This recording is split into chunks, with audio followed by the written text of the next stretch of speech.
சிதம்பரம் மீது உரிமை மீறல் பிரச்சினை நாடாளுமன்றத்தில் பாஜக கொண்டு வந்தது.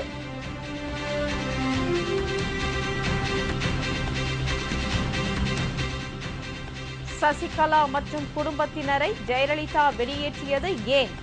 பரபரப்பான புதிய தகவல்.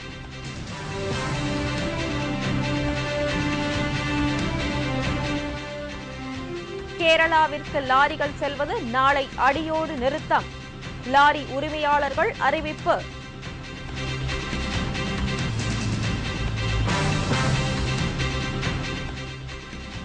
லோக்பால் மசோதா தயாரிக்கும் பணியில் மத்திய அரசு தீவிரம்.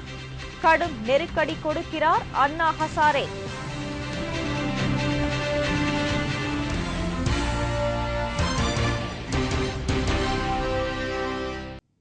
வணக்கம். விரிவான செய்திகள். ஹோட்டல் அதிபர் மீதான வழக்கை திரும்ப பெற உத்தரவிட்டது தொடர்பாக மத்திய உள்துறை அமைச்சர் ப சிதம்பரத்தின் மீது நாடாளுமன்றத்தில் பாரதிய ஜனதா கட்சி உரிமை மீறல் பிரச்சினையை பாஜக எழுப்பியுள்ளது. நாடாளுமன்றத்தில் இன்று காலையில் மத்திய உள்துறை அமைச்சர் ப சிதம்பரம் பேசத் தொடங்கியதும் பாரதிய ஜனதா எம்பிக்கள் அமளியில் ஈடுபட்டனர். ஹோட்டல் அதிபர் மீதான வழக்கை தனது அதிகாரத்தை தவறாக பயன்படுத்தி ப சிதம்பரம் திரும்ப பெற்றதாக குற்றம் சாட்டி பாஜக எம்பிக்கள் நாடாளுமன்ற இரு அவைகளிலும் அமளியில் ஈடுபட்டனர். இந்த விவகாரம் தொடர்பாக ப சிதம்பரத்தின் மீது பாஜக சார்பில் யஷ்வந்த் சின்ஹா உரிமை மீறல் பிரச்சினையை கொண்டு வந்தார். நாடாளுமன்றத்தில் ப சிதம்பரம் பேசுவதை பாஜகவினர் தொடர்ந்து புறக்கணித்தனர். இந்நிலையில் நாடாளுமன்றத்தில் இன்று மக்கள் சாசன மசோதா தாக்கல் செய்யப்பட்டுள்ளது.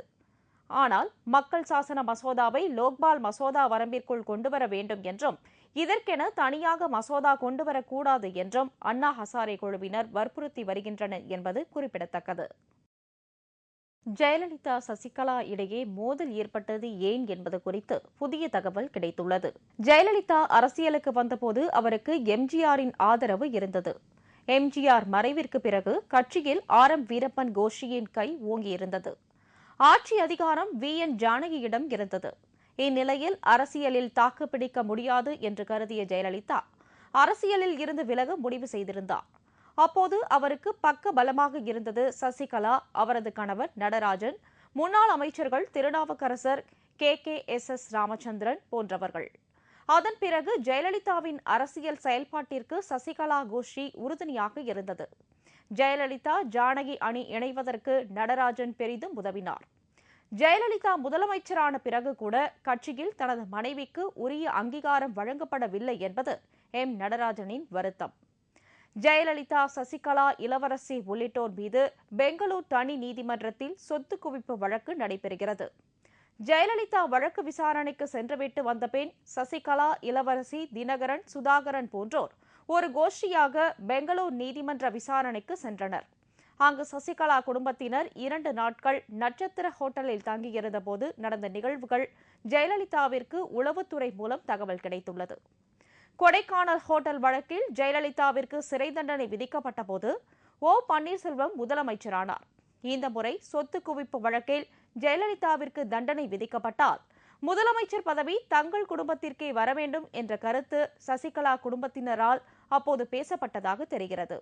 இந்த விவரத்தை உளவுத்துறை மூலம் அறிந்ததும் ஜெயலலிதா கோபமுற்று சசிகலா மற்றும் அவரது குடும்பத்தினரை அதிமுகவில் இருந்து வெளியேற்றினார். என்றாலும் சசிகலா மீது எடுக்கும் நடவடிக்கை ஜெயலலிதாவிற்கு எதிர் விளைவை ஏற்படுத்தும் என்பதே அதிமுகவினரின் கருத்து. குறிப்பாக தற்போது பல்லாயிரம் கோடி ரூபாய் மதிப்புள்ள சொத்துகள் ஜெயலலிதா, சசிகலா இருவர் பெயரிலும் உள்ளது. கொடநாடு எஸ்டேட் ஜெயலலிதா, சசிகலா பெயரில் பத்திரப்பதிவு செய்யப்பட்டுள்ளது. ஜெயலலிதாவின் அரசியல் நடவடிக்கை, கட்சிக்குள் அவர் எடுத்த அதிரடி நடவடிக்கைகள் மற்றும் கொடுக்கல் வாங்கல்கள் அனைத்தையும் அறிந்தவர் சசிகலாதான். இது தவிர சொத்து குவிப்பு வழக்கிலும் இருவரும் ஒன்றாக கூட்டு குற்றவாளிகளாக சேர்க்கப்பட்டு வழக்கு நடந்து வருகிறது. எனவே சசிகலாவை ஜெயலலிதாவோ அல்லது ஜெயலலிதாவை சசிகலாவோ பகைத்துக் கொள்வது நிரந்தரமானதாக இருக்க முடியாது என்று கருதப்படுகிறது. இந்த பிரிவு எல்லாம் ஒரு இடைக்கால ஏற்பாடு என்றே தெரிய வருகிறது. முல்லை பெரியாறு அணை பிரச்சினை தொடர்பாக தமிழக அரசியல் கட்சிகள் நடத்தவுள்ள பொருளாதார தடைக்கு ஆதரவு தெரிவித்து கேரளாவிற்கு லாரிகள் செல்லாது என்று அறிவிக்கப்பட்டுள்ளது. நாளை காலை 6 மணி முதல் மாலை 6 மணி வரை கேரள மாநிலத்திற்கு தமிழக லாரிகள் இயக்கப்பட மாட்டாது என்று தமிழ்நாடு லாரி உரிமையாளர் சம்மேளனம் அறிவித்துள்ளது.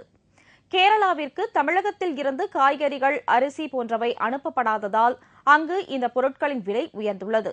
இதேபோல் தமிழகத்தில் இருந்து கேரளாவிற்கு மாடுகள் அனுப்புவதும் நிறுத்தப்பட்டுள்ளது. கேரள அரசை கண்டித்து உடுமலைப்பேட்டையில் ஆட்டோ ஓட்டுநர்கள் ஒருநாள் வேலைநிறுத்த போராட்டத்தில் ஈடுபட்டுள்ளனர்.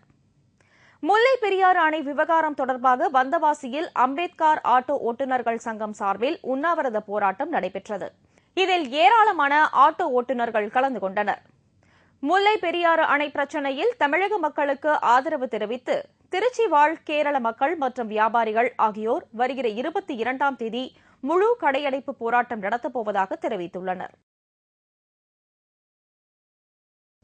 லோக்பால் மசோதா நாளை அல்லது நாளை மறுதினம் தாக்கல் செய்யப்படும் என எதிர்பார்க்கப்படுகிறது. அதே சமயத்தில் வருகிற 27ஆம் தேதி முதல் உண்ணாவிரத போராட்டத்தை நடத்த அண்ணா ஹசாரே தீவிர நடவடிக்கைகளை மேற்கொண்டு வருகிறார். ஏற்கனவே மத்திய அரசு தயாரித்திருந்த லோக்பால் மசோதாவில் போதுமான அதிகாரங்கள் இல்லை என்று கூறி சமூக ஆர்வலர் அண்ணா ஹசாரே நிராகரித்தார். வலுவான லோக்பால் மசோதாவை இந்த நாடாளுமன்ற கூட்டத்தொடரிலேயே தாக்கல் செய்யாவிட்டால் வருகிற 27ஆம் தேதி முதல் தொடர் உண்ணாவிரத போராட்டத்தை நடத்தப்போவதாக அண்ணா ஹசாரே அறிவித்திருந்தார். சென்னையில் நடைபெற்ற பொதுக்கூட்டத்திலும் அண்ணா ஹசாரே இந்த போராட்டத்தை உறுதிப்படுத்தியிருந்தார். மேலும் வருகிற ஜனவரி 1ஆம் தேதி முதல் சிறை நிரப்பும் போராட்டத்திற்கும் அழைப்பு விடுத்துள்ளார். அண்ணா ஹசாரே மும்பையில் 27ஆம் தேதி முதல் 15 நாட்கள் உண்ணாவிரத போராட்டம் நடத்த அனுமதி அளிக்கப்பட்டுள்ளது. ஊழலுக்கு எதிரான போராட்டம் தீவிரமடைந்து வருவதை அடுத்து வலுவான லோக்பால் மசோதாவை நடப்பு கூட்டத்தொடரிலேயே நிறைவேற்ற மத்திய அரசு தீவிர நடவடிக்கைகளில் இறங்கியுள்ளது. இன்று மாலை நடைபெறும் அமைச்சரவைக் கூட்டத்தில் லோக்பால் மசோதா இறுதி வடிவம் செய்யப்பட்டு நாடாளுமன்றத்தில் நாளை அல்லது நாளை மறுநாள் தாக்கல் செய்யப்படும் என எதிர்பார்க்கப்படுகிறது. மேலும் மசோதாவை நிறைவேற்றுவதற்கு வசதியாக நாடாளுமன்றத்தை ஒரு சில நாட்கள் நீட்டிப்பது குறித்தும் இந்த அமைச்சரவைக் கூட்டத்தில் விவாதிக்கப்பட உள்ளது. லோக்பால் மசோதா வரம்பிற்குள் சில நிபந்தனைகளின் அடிப்படையில் பிரதமர் பதவியையும் இணைக்கவும் சிபிஐ மற்றும் நீதிபதிகளையும் இந்த மசோதா வரம்பிற்குள் கொண்டுவரவும் இன்று மாலை நடக்க இருக்கும் அமைச்சரவைக் கூட்டத்தில் முடிவு செய்யப்படும் என எதிர்பார்க்கப்படுகிறது. சென்னை உயர்நீதிமன்றத்திற்கு 4 புதிய நீதிபதிகள் நியமிக்கப்பட்டுள்ளனர். இதனால் நீதிபதிகளின் எண்ணிக்கை 49ஆக உயர்ந்துள்ளது. ரவிச்சந்திரபாபு, மாவட்ட நீதிபதிகள் தேவதாஸ், ஆர் கருப்பையா, எஸ் விமலா ஆகியோரை சென்னை உயர்நீதிமன்ற நீதிபதிகளாக நியமிக்க குடியரசுத் தலைவர் உத்தரவிட்டார். புதிதாக நியமிக்கப்பட்ட 4 பேரும் இன்று காலை உயர்நீதிமன்ற நீதிபதிகளாக பதவியேற்றுக் கொண்டனர். அவர்களுக்கு தலைமை நீதிபதி MY இக்பால் பதவி பிரமாணம் செய்து வைத்தார்.